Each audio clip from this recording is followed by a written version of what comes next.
So if you are that person, if you are me that has teetered on the brink and thought, I don't think I can do this anymore, then it really is time for you to look at yourself, at your business, look at what you want and decide how to make a change, because you not only can you have to, for your well-being, for your relationships, and, everything that life is really here to bring us, the joys that it's here to deliver for us.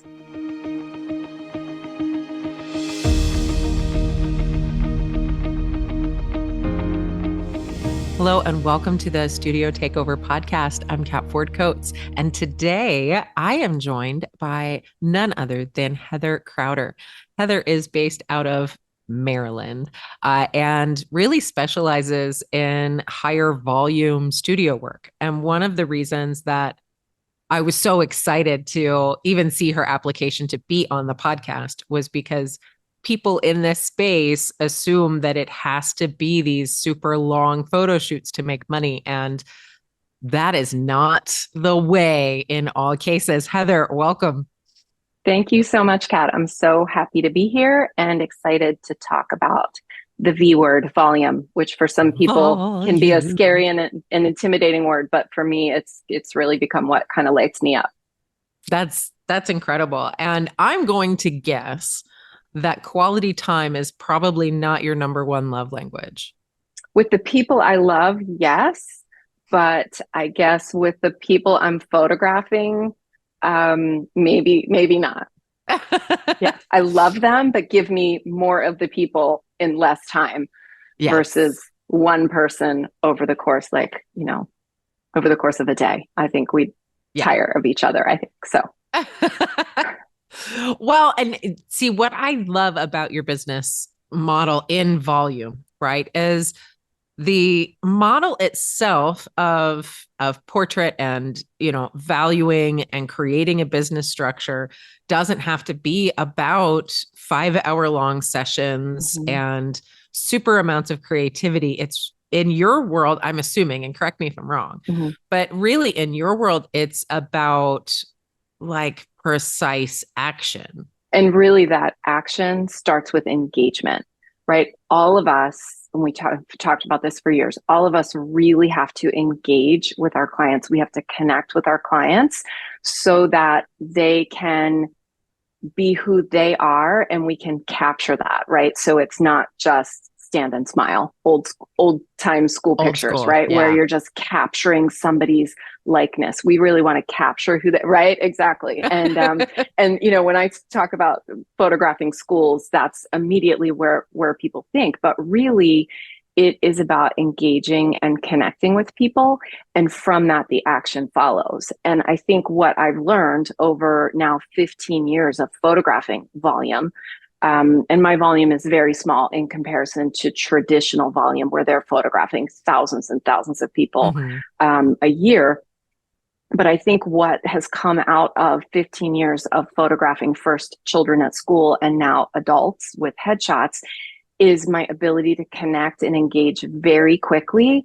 And my subjects relax and they immediately realize that we're going to have a conversation, whether that person is 3 years old and I'm talking to them about their Halloween costume, or they're an adult and I'm talking about their Halloween costume because I was at a preschool earlier that morning and have to shift gears from, children to adults. But it's just really helping people, children and adults, let their guard down so that they can really be who they are. And I can capture that in a very quick span of time. Yeah, in real time. I am curious with that. One of the things about, my business model, and we'll do like when we're talking about headshots and things, like anywhere from 8 to 20 people in a day, right? On like specific, headshot event kind of days. But I still require a consultation so that everybody feels prepared. And that's one of the best ways that I've found to be able to connect even before they walk through the door. How do you handle client prep? So client prep for me is typically email. So let's assume, just because there are so many different facets of this and so many types Mm-hmm. of shoots. Let's Sure. assume we are talking about an office with 30 attorneys or financial planners Okay. or medical professionals, right? So prior to the shoot, my consultation and my engagement tends to be either with an office manager, somebody who's head of marketing, somebody in HR. So there's a point person. If you think about an extended family shoot, right, where we have grandma, grandpa, and five Sure. adult children and all the grandchildren, we have a point person. And that really is our person that we are at first connecting with, talking about the feel, the style, the brand, all of those things that we would have with our one-on-one client, I'm having Mm-hmm. with the point person within the company. And then from there, he or she and I are setting the tone for what the shoot's going to look like. So we're talking about clothing prep and all those other guidelines that we're giving our clients when we're working with them one-on-one, but that now is in email form, right? So we're being really Okay. clear, a lot of clarity in email, and the client that I'm actually photographing as part of this big group will receive that in email. They'll get it initially when they first book their session. They will get it as part of their reminder. And then, of course, there's also a lot of chitter chatter in the office, as you can imagine. What are you going to wear? I'm thinking about wearing this. Sure. So Sure. they also really engage as a team in that way. But I think so I've been self-employed since I was 22 years old. And in my business before this one, I was working with the public as well. And I think just I have an innate ability to connect very quickly with people across all, as I'm sure all of us as photographers do. So that phone consultation that we're used to having, or in-person Mm-hmm. consultation that we're used to having with a one-on-one client, I am literally having to do that in this span of time when I'm meeting these folks for the first time. So it really is just about putting them at ease, making a connection, not making it about photography. Where'd you go for dinner? Oh, I see you're from, DC, or are you in this neighborhood? It just becomes very conversational very quickly, because I know I need to get them out of their old school pictures brain to relax, to enable me to work quickly. So that may have Okay. been an ADD long-winded answer. I hope I answered your question, No, because you did, right? Because yeah, yeah. one of the things, like for us, if I have, an office of 30, whatever, we actually still make a consultation available. Like, and it's just you come to this Zoom call, right? And typically Mm-hmm, we'll get like a 60% turnout, that kind of thing, mm-hmm, so that everybody's on the same page. But I could see how email to support that could be a lot easier. Interesting. And then mm-hmm. the image selection process with you, is that like in the moment? Is that after Mm-hmm. the fact? It's in Like, the I'm just moment. fascinated. Yeah, yeah. So I think we also have to, maybe let's take a step back and go to step one, which is, what is the goal for my client, who's the person booking Hmm. me for these shoots? And it Sure. typically is one or two for the kind of volume that we're talking about, because I'm doing 30 people in, you know, 60 to 90 minutes. It's a short Sure. span of time. So our goal is really one, two, three, a few images. Maybe we're doing head and shoulders. Maybe we're also doing a full body, so that then we can composite a group shot. And then maybe for the C-suite, we're doing a little something extra. But the goal of these kinds of shoots that I'm doing really is two or three high quality, consistent across the board, so everybody looks the same headshots. Hmm. It's not full branding. We're not doing environmental portraits. Oh, And sure, sure. so right. So when you think about the goal, it really is consistency, concise, and to be like moving fairly quickly. Well, I Um, mean, with I'm glad that you circled around to the goal. I guess I'm moving over into the image selection Oh, piece, image because selection. That's right. Yes. now we're talking about, 30 plus people Right. in an image selection that's happening in the moment. Like, I'm just fascinated by process and systems. Gotcha. Yes. So Yes. it's like Me moving too. into that space. But even, like let's take the logistics aside for a second, Okay. right? How did you come to find that, like, this volume work of, like, I'm going to make a great impact. I'm going to help people up level these brands on a larger scale, right? It's not one Mm-hmm. person, not a group of 3 people, 5 people, whatever. Like Mm-hmm. we're taking corporations and elevating to cohesion and consistency across the Mm-hmm. board that's still polished and Mm-hmm. showcasing. Um, how did you find that like in 15 years and be like, this is my jam? Yeah, so that's a great question. So it found me, and I think that is often true for many of us. Whatever our Mm-hmm. thing is, it finds us because we find, wow, this lights me up. And when it lights you up, what you deliver is really great. We all, I know, believe very strongly in manifesting and putting out Mm-hmm. all the great, like our Sue Bryce, who we all adore, has taught us really the power of our thinking and how that impacts the direction that we're taking. So Alignment. Yeah. yeah, absolutely. So I think, found me, before I got into this volume headshot side of things, I've been doing boutique school photography for 15 years. That's really where this like rapid fire, what can I do in an hour came from. And, being able to connect with the little people very quickly, it's amazing how that translated into adults. So in some cases, some of that business was coming from, oh, you photographed my child now the past few years. I have an office. We have 8 people. And then it grew into 15 people. And then the very first one was a medical practice, and they were anesthesiologists. And if you know anything about anesthesiologists, there were 55 of them. They work the craziest hours that you can Oh. possibly imagine, right? Who knew? So I know you're a systems and process gal, and so am I. So like, how am I going to do 55 anesthesiologists with this crazy scheduling? Mm-hmm. So that was a few years ago. The system has I've evolved and changed so many Sure. times over the years, but that was my first really big one. And then it was 30, and then it was 27, and then it was 52, and then it was a real estate company that called me and they had 65. And I really got charged up from that system and process. Like, how am I going to do this? Okay. How am I going to deliver? How am I going to make everybody happy? How am I going to make this work? So I think it really found me. And the more that I got in my car after one of these jobs feeling really good and really excited, you said the word alignment. I just really think it came together. It's not even anything I've actively marketed. And I have, on the span of our phone call today, I will have an inquiry that will show up in my inbox for this kind of work. I bet. So and I think, I know you don't do babies. I don't photograph No. babies either. Nobody asked me to photograph their baby.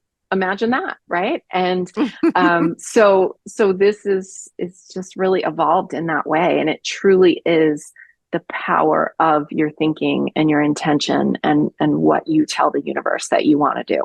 Now I'm curious, like this is like I'm already fascinated by the career piece, especially about being lit up in a high volume space and like, Mm-hmm. connecting with multiple people. Mm-hmm. I'm sure there are introverts that are listening that are like, dear God, Yeah. no. Right. Right. Uh, but on that note, like there had to be a point where you were like, like you said, I don't actively market for this, it appears, but you love the specialization of it. And was there ever a point you were just like, thank God? So I will tell you, if I'm glancing, it's because I'm looking at my calendar, which is right here on the wall. So I had planned January, right? So we're in the early part of January. I had planned January to be a quiet and introspective planning, Mhm. marketing. Let's get some marketing around this thing that I'm loving to do. Really thought I would shoot a little bit, and these jobs just started coming into my inbox with some urgency. It wasn't even anything that I could necessarily push out to February because they want to do it now, right? We're updating the website. This is now a priority. And I think something I found, we all want to find our client's problem. And the problem that these folks often have is that their expectation around picture day for the office is Mhm. generally not very positive.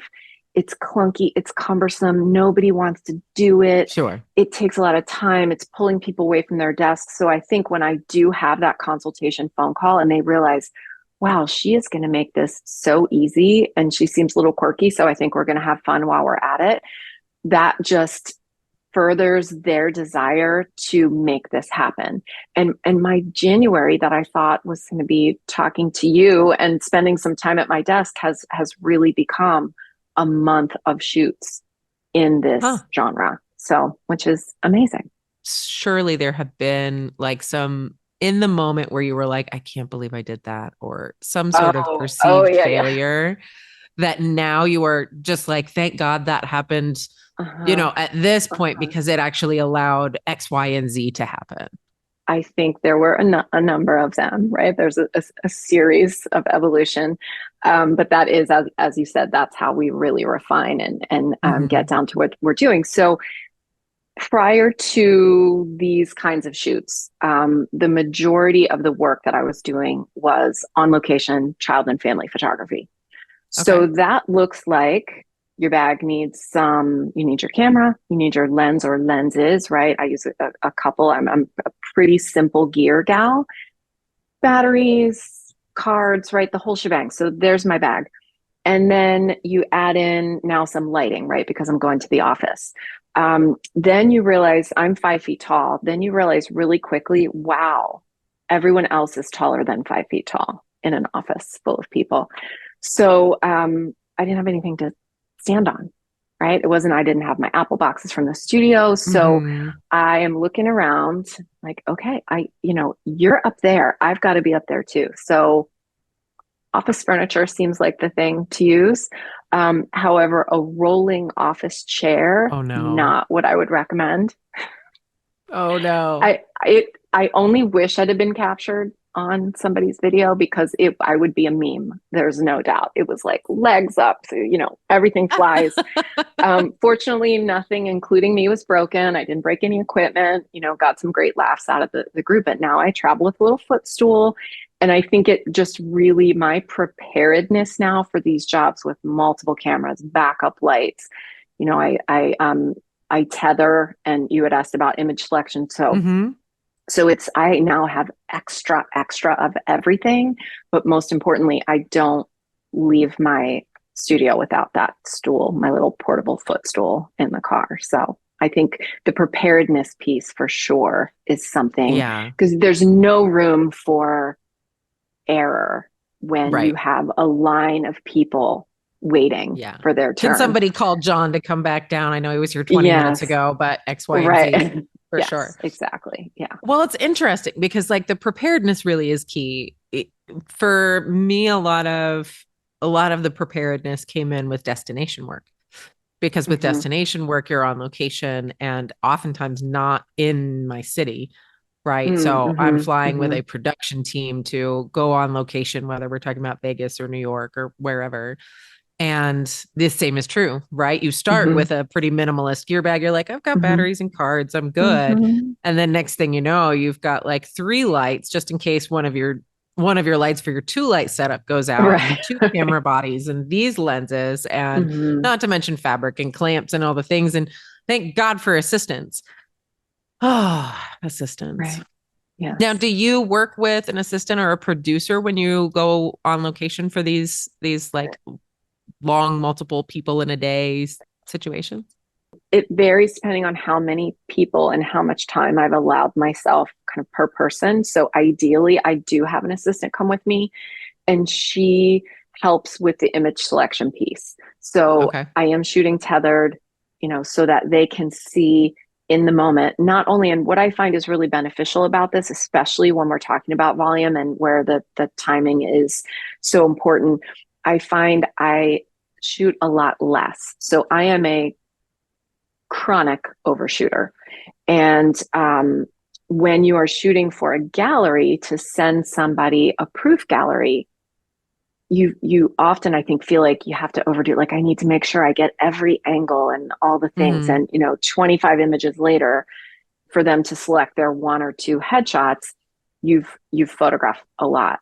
But when you shoot tethered and they're making immediate image selection, it enables you to say, oh, you like this? And sometimes I almost feel like, really, we could shoot some more. But they're happy. I'm happy. I feel like I got the shot, boxes checked. So that enables that process and system that we talked about to really be even more efficient, because in the moment they're like, yeah, I look great. And for anybody who hasn't worked in a shooting tethered or that immediate reveal, I know we have a lot of colleagues who are doing instant reveal. When you first go into it, you're thinking, oh my gosh, I do not want to turn this screen around and show them, because there's this moment of, what if they don't like it? What if, I think we have anxiety around it. And then once you do it the first time and they're like, oh, I love that. And you go, you do? I'm never going back. Yeah. You like the fourth click? You picked that. Okay. Yes. Awesome. And then off you go on to the next person. So, so that really has sped the process along. And I think just when you're able to have another person with you, everything just goes more smoothly. But I do like to say it's not essential. And if you are using not having an assistant as the block to not move forward with either volume headshots, school photography, whatever it is, because I know we're professional when it comes to, I'm a professional block finder, right? I've had many, many, many over the years. Sure. And it's really easy. Like, oh no, I don't have an assistant, so I can't do it. You absolutely can, because an assistant is a bonus, not a necessity, I guess is what I would really want to get across to those people who are thinking about this world. Because we'll do, like on location headshots for people and things like that. And going into that without an assistant, I was shooting for a publication. It was a women's networking publication. And so they have annual books. It's similar to the Scout Guide. It's called the No Women. Oh, okay. And they have, annual books for their cities that they have hubs in. And they have hubs in Raleigh and Charlotte, Asheville, Tampa, Sarasota, Fort Myers, and Phoenix. And they were doing city books and statewide books. And oftentimes, like, I'm getting itchy just thinking about it. I'm like watching you go, like there's some stress around this, I can tell, right? Well, in a really kind of funny way. Like, I love having an assistant on those days, right? Because for me, it was usually like 15 to 20, because it's all environmental. So it's like finding a location that can support different backgrounds for people so that everybody's not on the same thing. Like, you want the magazine visuals to be cohesive, but you don't want anybody on the same drop. The cohesion comes in the posing and the color profiles. But not having an assistant on those days always like sent my anxiety through the roof. But realizing like it's not essential. But it is definitely a wonderful bonus to know that somebody there has your back. And I think it also elevates you as the professional. There are lots and lots of reasons to have an assistant, and I certainly prefer to work that way. Oh, yeah. But like you said, it's a bonus and not a necessity. In that situation that you just described, where you're moving and lighting changes, and that's a scenario where I can't imagine doing that on my own. It just then takes so much more time also. So, well, and it does take, we would run, and just like a 39-inch Rotolux, and I would just be run and gun from like one spot to the next, but having that support there. And that was one thing that No was always really fantastic about. They would have a point person from their side there to like manage the meet and greet of people coming and arriving and la la la. But to know that you have a team of people whose entire goal is the success for the client, right? Yes. Helps everybody to feel really supported and cared for. And, like you were talking about that connection to create the engagement early on, like that kind of support allows people to really feel like they can trust the situation, that it's not the same as, that photo experience they had 2 years ago where they were like, what do I do with my hands? And why does my face look where do like I stand? What do you want me to do? Right. Yeah, right. Exactly. I think it's so interesting when we look at the different people who make up our teams. That assistant person, in this case, if they have photo and gear knowledge so they can be a support in that way, great. If they're just a great host or hostess, like you're saying, to be able to connect with people, welcome them in. Okay, so you can see this is what's going to happen. What's your name? Let me just make sure they don't have to be skilled in all realms of doing what we do, in that role. So I think that that's a great point about them being able to support you without having to do what you do. Well, and I find that actually, like the people that are best suited for those roles are often coming from food service. Like if you Yes. have And worked front of house in any mhm, restaurant capacity as a host, as a server, as a bartender, as a busser, as a runner, like mhm, you are perfect for an assistant's role in a that's studio. right. Like just go and see what's available for you right now. Hmm. Because that sort of like being able to read a room and, Hmm. you know, be in service to people simply for the sake of it. Hmm.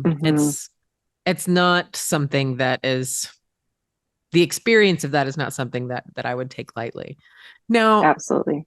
what does your team situation look like? Do you have staff? Like what is the So evolution of your business looking like? I outsource everything unless from a retouching standpoint. So unless it's an urgency where I just have to turn something for somebody quickly, maybe they have a Mm-hmm. press release or something where there's an urgent need, I do outsource all of my editing and retouching, which, as you know, is life changing Oh, when you game make that changer. decision. Yes. Um, so I do have a couple of people that do editing and retouching for me. My big hire for this year is going to be in the realm of overall production. So I am putting things into play where here's the card, here are the files, and then they are in somebody else's hands until they come back to me for just one last visual before they are Mm-hmm. released to the client. Because with the volume that I'm doing, as well as the other genres that I still love to shoot. I have pretty seasonal child and family photography. You know, I'm not outdoors in January photographing any Sure, families. sure. That's a And very certainly not in seasonal thing. Maryland. No, yeah, exactly, exactly. So the seasonality of that coupled with the seasonality of the handful of boutique schools that I call it boutique school photography. It's not traditional school photography. It's all outdoors on location. Same idea with this volume. So that hits in the fall. Child and family hits in the fall, and then this headshot piece is really year round. So this past fall, ask my family if you don't believe me, I hit my absolute limit in what I could physically do. And what Mm, came out of all of that is that I can't click another photograph without having this production piece in in play. place. So this production role for me is going to be really big. And as I said, this is part of what I thought I was going to be doing this January before all of this great shoot opportunity came up. But that's at the forefront.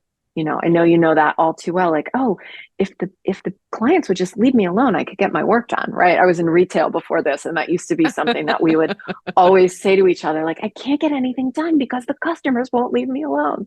But you know, it's a great problem to have. But I'm really going to have to carve out some very dedicated time to get this role defined, hired, and trained because Yeah. I cannot experience another fall like the one I just had. It was. Oh my gosh. Yeah. So I had a studio manager here, and it's interesting. She was an intern with me like in 2018. Mhm, And, you know, after her internship, she left, she graduated, she traveled around for a bit, and she mhm, came back on in 2021, I think.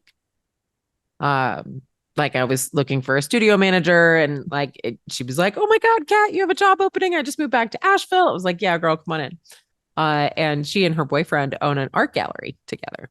But she was looking for a job to supplement her income while the gallery kind of got underway. And in September, she was like, "I'm gonna give you my 2 weeks." And I was like, wait, do you mean 2 months?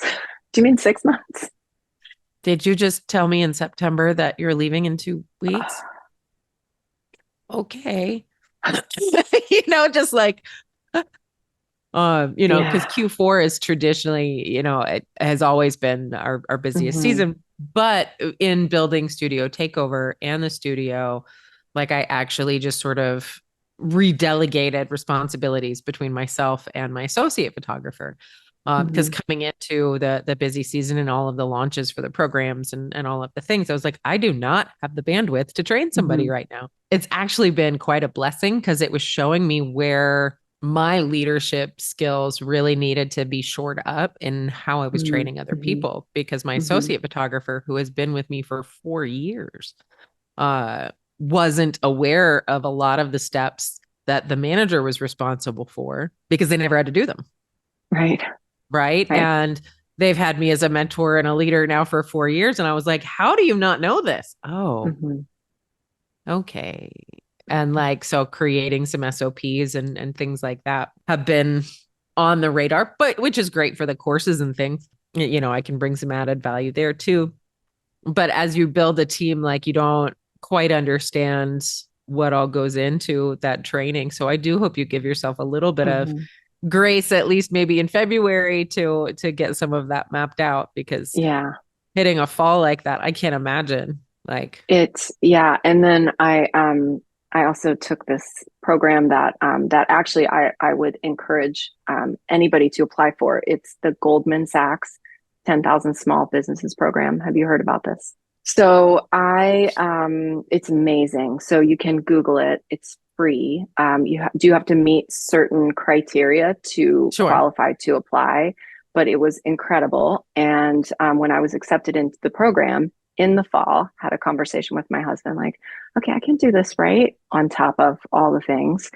And I did. I successfully completed it, Woohoo! and it was amazing. And I learned so much, even with as much business experience as I have, years under my belt. It, Yeah. it was incredible, and I learned so much.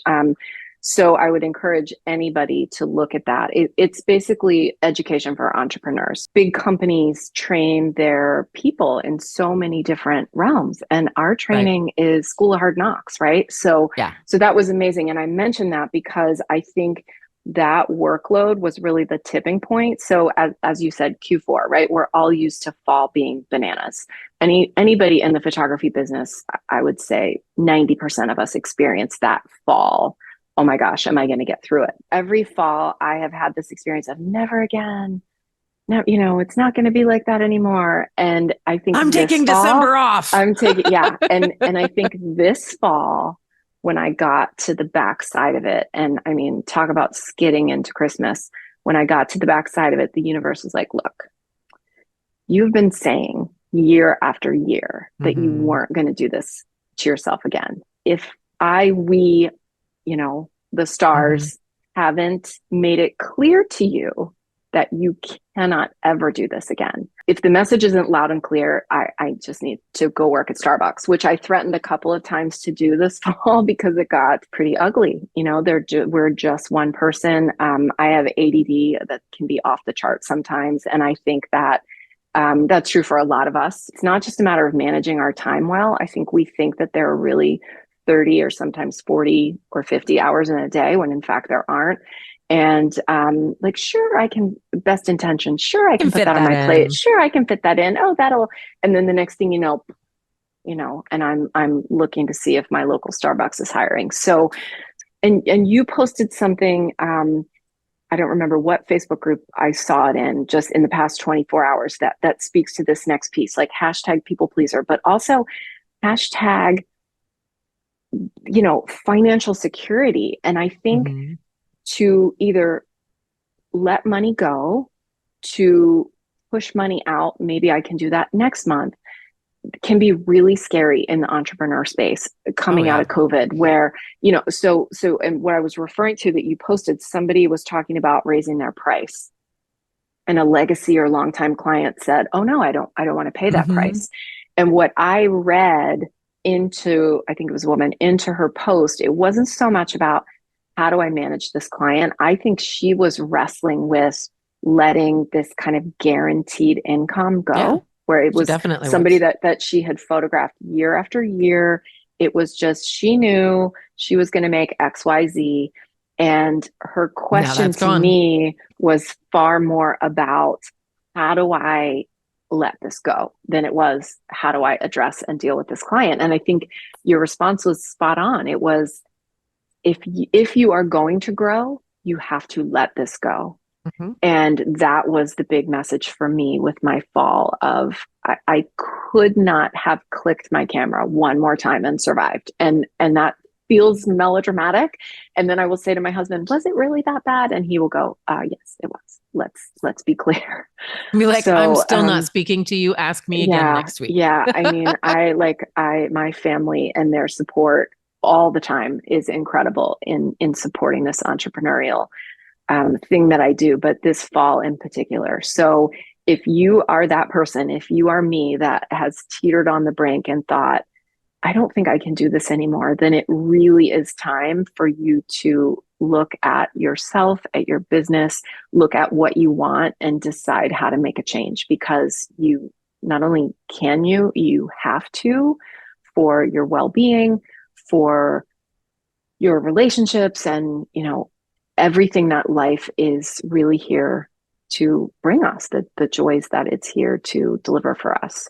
Well, and I think that's also, like we were talking earlier about like the failure that really kind of Mhm, allowed you to shift the way you do things, mhm, being that busy, right? Hitting mhm, that mhm, wall is another mhm. version of that. Yeah. You'd mentioned that like sometimes we think there are 30 hours in a day. I don't think it's that we expect that we have more time. I think we think we're faster than we are. That's Oh, what gets mhm, me into trouble is of mhm, course I can do mhm, that. And then next thing I mhm, know, I'm still sitting on edits 2 months later that I haven't completed. And I'm like, mhm. oh, Now you've been sitting on those edits for 2 months and they're overdue. mm-hmm. Do you then get charged up to do them, or do you become incapacitated to move forward on that project because it's overdue and you want to hide under your desk? A little bit of both. I'll go into avoidance, Mm-hmm. right? Immediately, like, I can't even look at that right now. Like that, I Uh-huh. just can't even address it because then that means I have to have a hard conversation with somebody and, like da da da Mm-hmm. da. But Mm-hmm. then I'm also like, Cat, get it done, or you're gonna Get have it to done. have that conversation, and it'll be Mm-hmm. on a Sunday when you're trying to relax, and Mm-hmm. like so the charge up can lead to the overwhelm, which contributes to Mm-hmm. the avoidance. Inevitably, Mm-hmm. like I just literally have to sit down at my computer and open it, Mm-hmm. and then I can knock them out. Right. Like Mm-hmm. I have them back from the retoucher to where I just have to go in and put like a signature on them. Mm-hmm. But the longer I stay in avoidance of it, if like it's on the to-do list like 2 months after the fact, like And that contributes to the anxiety and then yes, the overwhelm. And then I just have to be like, do it. yes. Well, and then for me, the other piece of that is avoidance and sitting on it, and the anxiety then also prevents me from doing all of the other stuff I have to do. So it really is like a big boulder that just sits in the way. And I Mhm. don't know if this is true for you, but the number of times that those boulders require about 15 minutes of my life, maybe 30 minutes. And then when it's done, I literally feel like I could go dance through my house. And then Yeah. all the other stuff that's on the to-do list is like, bah, bah, bah, bah, bah. But the other thing, I know you said that you think we're faster. The other thing that I really try to dial in on this fall, and I'm working through it, is using I guess, I don't know if it's called a task management system. I know there's Asana and Trello and all the different boards, Right. and there's always Mhm. something to just basically shuffle the tasks around. And the thing that I really realized this fall that was my biggest Achilles heel, aside from meeting another human in the form of that production person I mentioned, is not clearly identifying all of the steps of the Mhm. process and detailing the tasks out, right? Because you can't just write like, edit this shoot or call this shoot. Like when you break down every single one of those steps, you realize, okay, wow, that was a lot Yeah. more things than I thought. And for me personally, that's where that underestimation of time comes from. It's because Mhm. I'm just generically looking at the task instead of painfully breaking it down. Well, because you have the muscle memory of the task, right? Like Mm-hmm, you can pretty much do it with your eyes closed, mm-hmm, and so you're just like, da da da da, like takes no time at all. It's kind of like, have you ever met a teacher once told me, she was like, can you describe to me on paper how to tie your shoelaces? As oh, like one of the things she gives her students. And I was like, tie your mm-hmm, shoelaces, sure. And then when you sit down to try and language it, you're like, oh, oh, how complicated is that to describe to someone? mm-hmm. right? Hmm. In a space that's like it's two strings and four Right. fingers. Like, what am I doing? There Uh-huh. is a really terrific tool for creating SOPs for anything computer related or online, Hmm. and that's an extension called Scribe. Oh, okay. And that Okay. has been wildly helpful as we build out the studio takeover. Um, Awesome. so that people can access things and people message like, how do I get to this class or how do I get to this live? And Hmm. when I started using Scribe, I was able, because it screen records and does a step by step, wildly helpful. So Okay. if like creating SOPs is on deck, like I can't recommend it enough. Jen Swedeen actually recommended that to me as a resource, and I was Okay. like, Jen, I could kiss you. So what I was able to do that really kind of shifted my ability to function and get all these things done was assign a time estimate to each of these little pieces, and then you can Ooh. drag it onto your calendar. So you look at your calendar and you see this week and it's got a shoot and a couple of things and you feel like, oh my gosh, I've got all the time in the world. Then you estimate the time it takes to do these tasks and you start dragging them on and you're like, dude, like the week is gone and I'm not even halfway through Mm-hmm. all of these tasks. So Well, then and you not go, to okay, mention the catching that you do throughout the week. and I'm looking, I'm going, okay, I'm starving, but I don't have that on my calendar. So I also realized that I will fill every little nook and cranny. I Yeah. love that Yeah. though. And it's not necessarily about getting it so down to minutia. Like that might be the introduction to it, just to Hmm. understand how to manage it. It's about appreciating, like, okay, I know I'm going to be needing support soon, and I need to understand exactly what areas I not only spend the most time in, but the hours that I'm going to outsource. I need to be Hmm. able to leverage those hours to be selling and creating work that people are purchasing to make that support worthwhile. Um, Exactly. oh, I Exactly. love that. I And love when you're that. dragging the little things over in ClickUp, it also forces you to take a look and go, why am I dragging this onto my calendar? I need this Hmm. to be going on somebody else's calendar I because you need to look into this realize, ClickUp. right? Because you realize so much of it is actually not very skilled stuff, if you will. It Mm-hmm. doesn't require a photographer with 15 years experience to be doing this task. Right. And so I named that person Kate this fall. I'm like, where the hell is Kate?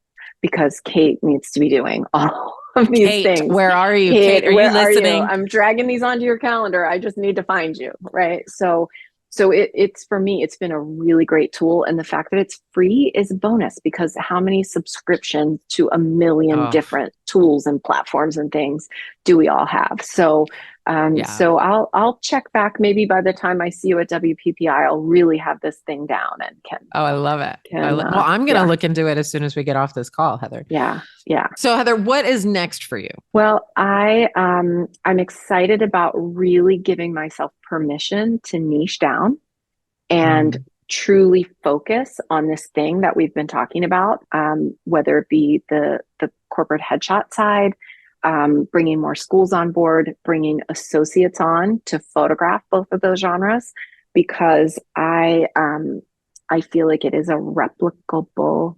That's the oh, word yeah. I struggle with. Replicable model. And I also am mentoring myself, and I have some photographers that I'm working with to train them on both these genres. So I think there's just a lot of fun coming down the pipeline. I'm speaking at Imaging and WPPI Ooh, on the school photo side of things. So that really the school pictures piece. So that's really exciting because I love teaching. I love to be in front of people, and I believe so strongly in both of these models and what they can do for your business, mhm. regardless of what genres you photograph, because they are also great referral sources.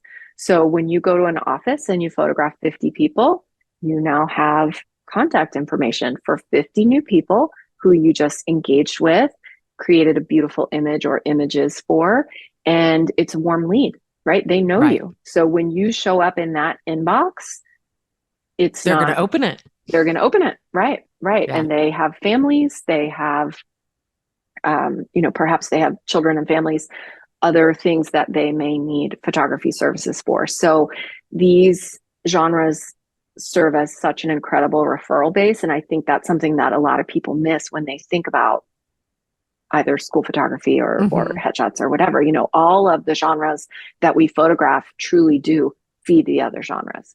Absolutely. So I'm excited about my year. That sounds terrific. And where can people find you? My Instagram is Heather Crowder, at Heather Crowder, and heathercrowder.com is my website. You can always just shoot me an email through that and get in touch that way. Thank you so much for being here with me today. I appreciate you. And, it's not often I get to talk to people who are doing volume. Most of the photographers that I've spoken to are, the artist at heart and being creative, which is a huge driver in the photo space because it is kind of a mix of art and science. However, I love connecting with people who are like into that, like their artistry is not only in posing, but in how they connect with other human beings. And that I think is probably the most valuable driver for any of us, regardless of genre. So thank you. Thank you. Thank you so much for having me. And I'm excited to hear, I've been a listener since the podcast started. So I'm excited to hear all of your future episodes. And thank you for bringing all these great people to us, because every single one of these episodes and every single story that we hear from other photographers just shows us what's possible for ourselves. So I think, hearing other stories and what others are doing to find success in their own little corner of the world just shows us what's possible for ourselves. So that's really great that you've created this opportunity for us to all be a fly on the wall for all of these other stories. Oh, thank you so much. That's sweet. That made my day. You are welcome. Oh, good. Thank you. Guys, thank you so much for listening, and make sure that you give us a rating and comment if your platform allows it. Thank you so much for being here, and we'll see you again next week.